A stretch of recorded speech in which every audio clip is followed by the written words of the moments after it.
నమస్తే. ప్రస్తుతం మనతో పాటు ప్రముఖ విశ్లేషకులు ఇమ్మంది రామారావు ఉన్నారు. ఆయనతో మాట్లాడదాం. నమస్తే సార్. నమస్తే. సార్, తెలంగాణ ప్రభుత్వం అంటే కాంగ్రెస్ ప్రభుత్వం తీసుకొచ్చిన 6 గ్యారంటీల్లో ఒక గ్యారంటీ మహాలక్ష్మి పథకం కింద ఫ్రీ బస్సు. ఈ ఫ్రీ బస్సు దుర్వినియోగం అవుతుంది అంటే కరెక్ట్ గా వాడట్లేదు. మహిళలందరూ ఎల్లిగడ్డలు ఒలుచుతున్నారు, బ్రష్ చేసుకుంటూ తిరుగుతున్నారు, అనవసరంగా తిరుగుతున్నారు, కొట్టుకుంటున్నారు అని చెప్పేసి కేటీఆర్ అన్నారు.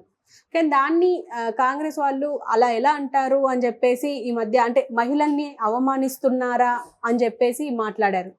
దీని అంతటిని చూస్తే మీరేమంటారు సార్? కేటీఆర్ అనాలోచితంగా మాట్లాడారండి. కేటీఆర్ అనాలోచితంగా మాట్లాడాడు. ఆయనకి కాంగ్రెస్ పార్టీ మీద వ్యతిరేకత ఉండొచ్చు, కానీ వాళ్ళు అందిస్తున్నటువంటి ఈ ప్రజాదరణ కార్యక్రమాల మీద వ్యతిరేకత తెలియజేసినట్టయితే కేసీఆర్ రాజకీయ నాయకుడు కాదనిపిస్తుంది అన్నమాట. ఏదో హ్యూమన్ బీయింగ్గా స్పందించాడు. వాళ్ళు ఏం చేస్తున్నారు, మహిళలకు బస్సు అవకాశం అంటే కొత్తలో వస్తుంది 2-3 రోజులు 2-3 నెలలు కొంచెం ఆ ప్రాక్టికల్ ప్రాబ్లం ఉంటుంది ఎవరికైనా సరే. అలవాటు అయిపోతే ఏముంది, కొత్తలో అంటే వాళ్ళు కొంతమంది వస్తారు, ఆ లాస్ట్లో వచ్చిన వాళ్ళు ఏమో బస్సు ఆగలేదని గొడవ పెడతారు. ఆ తర్వాత ముందు వచ్చి కూర్చున్నట్టయితే వాళ్ళ దగ్గరికి వచ్చి ఇంకోటి జరిగమ్మ కూర్చుంటామంటే వాళ్ళు గొడవ పడతారు. లేదు ఇక్కడ సీట్ ఇద్దరికీ అంటే లేదు మన ముగ్గురు సర్దుకొని కూర్చుందాం అంటే గొడవ పడతారు. ఇవన్నీ సహజమే. ఇది అంటే ప్రజా కంటకమైన పనులు కాదు. ప్రజలకు డబ్బులు మిగులుతున్నాయి కదా, బజారు ఖర్చుకు వచ్చేస్తున్నాయి కదా, డబ్బులు మిగులుతడమే కదా ప్రభుత్వ ధ్యేయం. ఏమాత్రం అవకాశం ఉంటే ఆ మాత్రం ప్రజలకు సహాయపడదాము. అంటే ముందు ముఖ్యంగా ఏంటంటే ఆంతర్యం ఏంటంటే ఎక్కడ మహిళ గౌరవించబడుతుందో అక్కడ సంక్షేమంగా ఉంటుంది.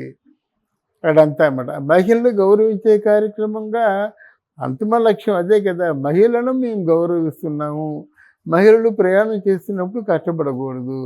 అలాగే కొన్ని వృత్తులు చేసుకునే వాళ్ళమ్మ అక్కడి నుంచి దూరం వచ్చేసి వాళ్ళ ఇంట్లో పనిచేసి మళ్ళీ వెళ్ళిపోతుంటారు అన్నమాట.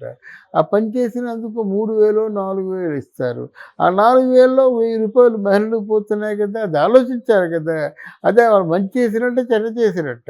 అంటే ఇప్పుడు కేటీఆర్ తప్పు మాట్లాడారు అని అంటున్నారా? తప్పకుండా. అంటే చెప్పింది సమాధానం చెప్పండి. పని వాళ్ళు దూర ప్రాంతాలు వెళ్ళి పనిచేస్తారు. అంటే పని చేయాలంటే ఇటు నుంచో 15 రూపాయలు, అటు నుంచో 15 రూపాయలు, 30 రూపాయలు అవుతాయి. అంటే మొత్తం నెలకు ఎంత అవుతుంది, 4,500 రూపాయలు అవుతుంది. మరి తగ్గినట్టే కదా. ప్రభుత్వం మహిళకు తగ్గించినట్టే కదా పనిచేసే వాళ్ళకి. అలాగే కొంతమంది ఏంటంటే దూరం వెళ్ళిపోయిన తర్వాత వ్యాపారాలు పెట్టుకుంటారు. అక్కడ మంచి మార్కెట్ ఉంటుందనే దృష్టితో దూరం వెళ్ళిపోతారు. రోజంతా కష్టపడితే 500, 600, 1000 వస్తుంది. ఆ 1000 రూపాయలను ఒక 50 రూపాయలు, 100 రూపాయలు పోతే ఏం మిగులుతుంది దానికి? అది ఆలోచించండి. స్కూల్ పిల్లలు ఉంటారు, ఆడపిల్లలే. స్కూల్ పిల్లల కంటే పాసులైనా ఒక 750 ఎంత అవుతుంది కదా రాను పోను. ఆ మొత్తం 1,500 రూపాయలు మిగిలాయంటే వాళ్ళకి ఏదైనా మిగిలినట్టే కదా. వాళ్ళకు భరోసా ఉంటుంది, ఈ బస్సు పోయినట్టు ఇంకో బస్సు అయినా వస్తుంది, సురక్షితంగా మన ఇళ్ళకు చేరుస్తుందని. అది తప్పారంటే మీరే చెప్పండి. అందువల్ల కేటీఆర్ మాట్లాడిన మాటలు ముమ్మాటికి తప్పు అని ఫ్రస్ట్రేషన్లో మాట్లాడుతున్నాడు, కానీ అది కరెక్ట్ కాదు. ప్రభుత్వం అందించేటువంటి ఏ పథకాలు కూడా ప్రజలకి మంచివైతే ప్రజలకి మంచి చేకూరిస్తే డెఫినెట్గా ఏ పార్టీలో మనం ఉన్నా ఆహ్వానించాలి. కానీ అంటే మహిళల గౌరవంకి దెబ్బతినే పని మేము ఏం చెయ్యము అని చెప్పేసి కాంగ్రెస్ అంటుంది. కానీ ఒక పక్క అంటే బస్సుల విషయంలోనే చూస్తే అసలు ఆడవాళ్ళని చూస్తేనే బస్సులు ఆపని పరిస్థితి, అసలు ఆపట్లేదు. ఒకవేళ ఎక్కినా కూడా మీకు ఫ్రీయే కదా అని చెప్పేసి అంటే చులకన భావంతో బిహేవ్ చేస్తున్నారు కండక్టర్లు, డ్రైవర్లు. ఈవెన్ ఇదంతా ఒక పక్కన పెడితే ఇంకో పక్క మగవాళ్ళకి టికెట్లు రేట్లు పెంచారు అని చెప్పేసి ఒకటి వినిపిస్తుంది. ఇదంతా అంటే దేనికోసం సార్? అంటే ఈ రెండు క్లబ్ చేసి అడగొద్దు. ఇప్పుడు ఆడవాళ్ళ బస్సుల్లో వీళ్ళందరూ ఒక అలవాటు అయినంత వరకు కొన్ని ప్రాక్టికల్ ఇబ్బందులు తప్పు అని చెప్పాను నేను. అంటే వీళ్ళు ఏం చేయాలంటే ఎంప్లాయ్మెంట్ క్రియేట్ చేసినా ఏదైనా అనుకోండి మీరు, కండక్టర్ మహిళ ఉండి డ్రైవర్ కూడా మహిళగా ఉంటే ఆ బస్సులకు ఒక ప్రత్యేకత ఉంటుంది. ఎందుకంటే ఇప్పుడు చేపట్టుకొని లాగిన కండక్టరు మహిళ పర్వాలేదు. ఆ పనే పురుషుడు చేసినట్టయితే వాడి కళ్ళు మిన్ను కానకుండా ఇలా చేస్తున్నాడు, ఇంకెందుకు ఈ బస్సులు ఎక్కడం వద్దు, వాళ్ళు రేపు చేస్తున్నారని వీళ్ళు పుకారు పుట్టిస్తారు. అది కాకుండా వాళ్ళు సామరస్యంగా పరిష్కరించుకోవాలి. మగవాళ్ళకి రేటు ఎందుకు పెంచేస్తాడు, అది కరెక్ట్ కాదు. అది సెపరేట్ ఇష్యూ. మగవాళ్ళకి రేటు పెంచితే ఎలాగవుతుంది? నువ్వు అదేనమ్మా, టికెట్ రేటు పెంచుతారమ్మా, కరెంట్ రేట్లు టికెట్ రేట్లు పెంచుతుంటారు. ఆ ఒకటే కాదు, ప్రజా పరిపాలన కోసం అన్ని రేట్లు పెంచుతారు. అయితే కొన్ని రేట్లతో మన సంబంధం ఉండదు. ఫర్ ఎగ్జాంపుల్ రిజిస్ట్రేషన్ రేటు ఎంత 12% పెంచేశారు, అది మన సంబంధం లేదు. అక్కడ ఎంత పోతుంది, లక్షలు పోతుంది అన్నమాట. అలా ఎక్కడైతే లక్షలు కొల్లగొట్టవచ్చో ఆ విధంగా డబ్బులు తీసుకుంటున్నారు. ఎక్కడ ఏమీ ఉదాసీనత లేదు. గనక మగవాళ్ళు రేటు పెంచితే మగవాళ్ళు అడుగుతారు, డెఫినెట్గా కన్సిడర్ చేయాలన్నమాట. అది రెండింటినీ క్లబ్ చేయొద్దు. కేసీఆర్ మాటలు ఇప్పటికీ చెప్తున్నాను, అది రాజకీయ పరంగా మాట్లాడిన మాటలే కానీ వాళ్ళు మీ మంచి జరుగుతున్నప్పుడు సమర్థించండి, ప్రజలు మెచ్చుకుంటారు.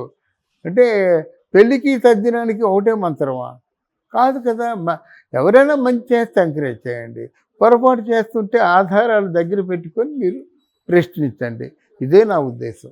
అంటే ఇప్పుడు ఫైనల్గా అంటే తెలంగాణ మహిళలు అంటే వాళ్ళ మనోభావాలు దెబ్బతిన్నాయి అని చెప్పేసి చాలా మంది మాట్లాడుతున్నారు. అయితే కేటీఆర్ తన ట్విట్టర్ వేదికగా సారీ చెప్పారు. అంటే మీ మనోభావాలు ఏమైనా అక్క చెల్లెమ్మల మనోభావాలు ఏమైనా దెబ్బతింటే నన్ను క్షమించండి అని అన్నారు. కానీ బహిరంగంగా వచ్చి క్షమాపణ చెప్పాలి అనేసి అంటున్నారు. ఇది జరిగే పనేనా?